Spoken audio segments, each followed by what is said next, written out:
काठमांडू घाटी, जहां प्रकृति अपनी सबसे सुंदर छटा बिखेरती है। हिमालय की गोद में बसी इस घाटी में एक अद्भुत शांति और गूढ़ रहस्य समाया हुआ था। पर्वतों की चुप्पी में जैसे कोई पुरातन कथा दबी पड़ी थी, जिसे समय सुनाना चाहता था। एक दिन कैलाश से भगवान शिव और माता पार्वती धरती पर भ्रमण के लिए निकले।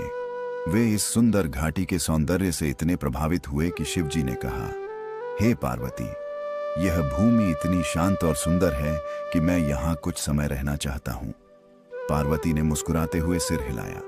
शिव जी ने अपना दिव्य स्वरूप त्याग दिया और एक हिरण का रूप धारण कर लिया। वह हिरण अब काठमांडू की वनों में स्वतंत्र होकर विचरण करने लगा, प्रकृति के हर कण में रमने लगा। शिव के इस रहस्यमय रूपांतरण से त्रिलोक में हलचल मच गई। देवताओं ने जब देखा कि भगवान शिव अपने रूप और कर्तव्यों को छोड़ चुके हैं, तो चिंता में डूब गए। इंद्र, विष्णु, ब्रह्मा समेत कई देवता शिव की खोज में निकल पड़े। खोजते खोजते वे काठमांडू की घाटी पहुंचे। वनों में गूंजते हिरण के कदमों की आहट और उसकी आंखों में चमक देख सभी देवता समझ गए, यह कोई साधारण हिरण नहीं, यह स्वयं महादेव हैं। उन्होंने शिव को बहुत विनती की, हे प्रभु, संसार आपकी प्रतीक्षा कर रहा है, कृपया अपने दिव्य स्वरूप में लौट आइए। शिव ने मुस्कुराकर कहा, यदि तुम मेरे स्थान को पूजनीय बनाओगे तभी मैं लौटूंगा।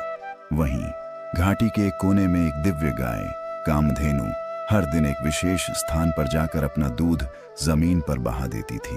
यह देखकर स्थानीय लोग चौंक गए। एक ग्वाले ने कहा, यह कोई साधारण स्थान नहीं हो सकता।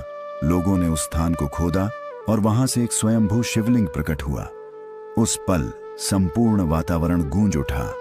आकाश से पुष्पों की वर्षा हुई। देवताओं ने शिव से कहा, हे महादेव, हमने आपकी लीला को समझा।